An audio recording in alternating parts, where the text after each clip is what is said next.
반갑습니다. MN컨설팅 연구소 김상미 대표입니다. 오늘까지 제가 한 6개월 넘게 박사 논문을 쓴 것 같습니다. 드디어 오늘 좀 마무리가 돼서 손가락이 아프네요. 여러분, 공부는 젊어서 하기를 강추합니다. 오늘 시간에는 2022년도 예비 창업 패키지 준비하는 분들에게 제가 좀 팁을 드리려고 하는데요. 예비 창업 패키지에 있어서 컨설팅 문의를 많이 받아요. 예를 들어 이런 거죠. 오늘은 어떤 내용이 왔냐면 땡땡 중기라고 해서 중장비 업체 관련된 분인 것 같아요. 서울 남자 25세입니다. 굴삭기 자격증, 네일 배움 카드로 교육 취득 후에 보조기사로 현장 작업 경력은 2년 이상, 중장비 임대 사업을 하려고 합니다. 굴삭기 기술자도 창업 혜택이 있을까요? 라고 해서 제가 단순 굴삭기 자격증 가지고 창업은 어렵습니다. 창업은 되는데 정부 지원금이 없어요. 그런데 이 중장비 임대업 같은 경우도 실은 정부 지원금을 받을 수 있어요. 어떻게 하면 받을 수 있을까요? 그냥 제가 중장비 업체를 한다라고 해요. 오프라인으로 창업할 겁니다. 예창패에서 지원해 주세요. 또는 생활력신형 창업 지원금으로 지원해 주세요. 라고 하면 영원이에요, 영원. 하나도 나오지 않아요. 근데 나올 수 있는 방법은 뭐죠? 오투어 마케팅이라는 이야기를 제가 계속 여러분에게 해드리고 있어요. 예를 들면 부동산이 오프라인에 많이 있죠. 근데 부동산을 다 찾아갈 수 없기 때문에 네이버 부동산을 통해서 다방이나 직방을 통해서 우린 부동산 매물을 확인할 수 있죠. 이렇게 오프라인에도 있지만 온라인을 통해서 오프라인을 지원하거나 교차 진입해서 사실은 마케팅을 하는 형태를 이야기해요. 그러면 중장비 대업 같은 경우도 권역을 나눌 수 있을 것 같아요. 중장비를 가장 많이 쓰는 지역이 예를 들어 강원도다 또는 경기도다 이렇게 지역별로 권역을 나누고요. 그 지역 안에서 중장비를 임대할 수 있는 플랫폼 비즈니스를 하겠다라고 하면 25세니까 더 좋을 것 같아요. 왜냐하면 55세, 60세 넘는 분들은 실제적으로 플랫폼을 만드는 데 있어서 좀 어려움이 좀 있을 수 있어요. 왜냐하면 이 플랫폼 세대가 아니기 때문에. 그러다 보니 실제로 25세라는 나이를 가지고 나의 강점을 좀 더 극대화할 수 있는 방법으로 이 아이템을 고도화한다라고 하면 예창패에서도 좋은 결과를 얻을 수 있을 것 같습니다.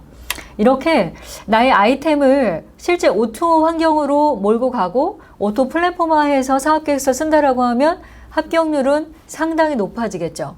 왜냐하면 2022년도 위드 코로나의 시대지 코로나가 끝나는 이 종지부를 찍는 시점은 아닐 것 같아요. 그래서 첫 번째 꿀팁은 내가 가지고 있는 아이템을 오토 플랫폼이나 오토 비즈니스 환경으로 제한하자라는 거고요. 두 번째는 여러분 플랫폼 중에 크몽이나 숨고나 다양한 이런 플랫폼들이 있어요. 여기에는 나의 재능을 파는 곳이에요.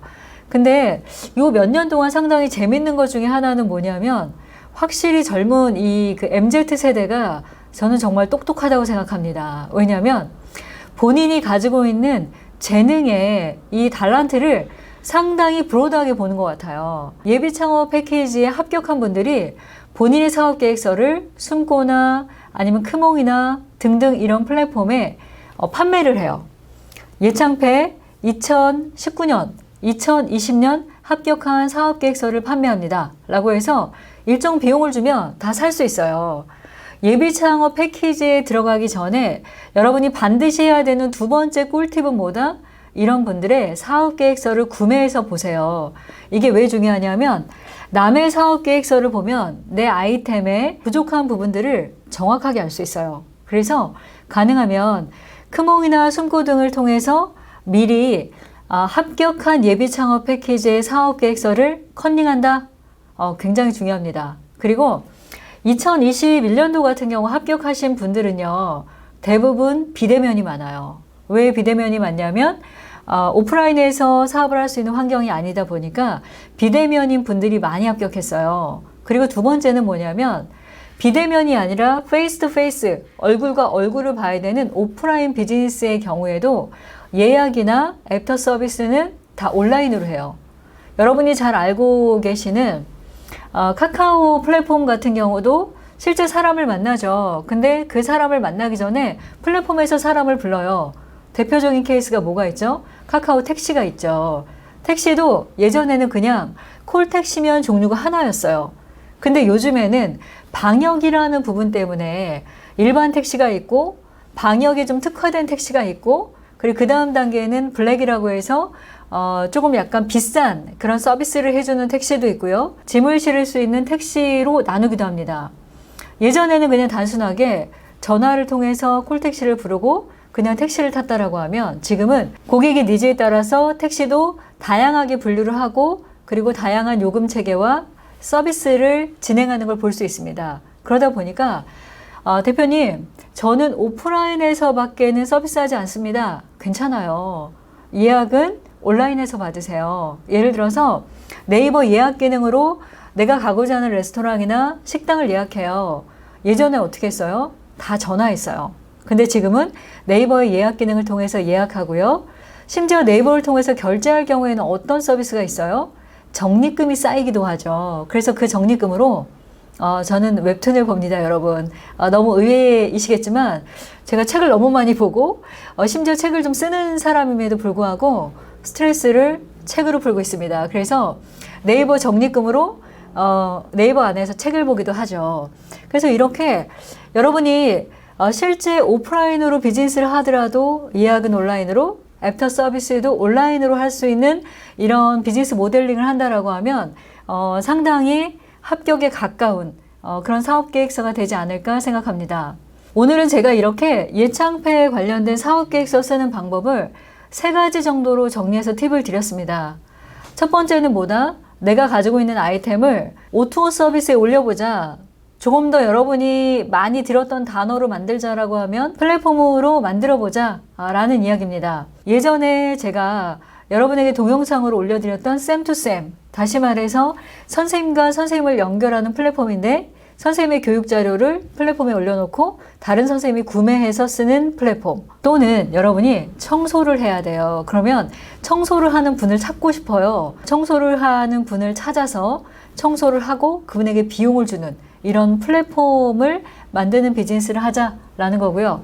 그리고 두 번째 같은 경우에는 예창패, 초창패, 생활의욕 신형 창업 지원 제도 모두를 합격한 분들이 파는 분들이 있어요. 그러면은 그런 합격 사례들을 구입해서 보고 내 아이템과 꼼꼼하게 비교해서 부족한 부분들을 채워보자. 그리고 마지막으로는 내가 하고자 하는 이 아이템이 오프라인 아이템이다. 그럼에도 불구하고 예약과 애프터 서비스 같은 경우에는 ICT 융합이라고 할 수 있어요. 무료로 쓸 수 있는 예약 기능 서비스, 그리고 사후 서비스를 할 수 있는 예를 들어 그 애프터 서비스 같은 경우에 공공 서비스나 또는 내가 원하는 서비스를 개발해서 하겠습니다 라는 형태로 결합한 형태의 사업계획서를 써보자 라는 내용으로 정리를 해 보겠습니다.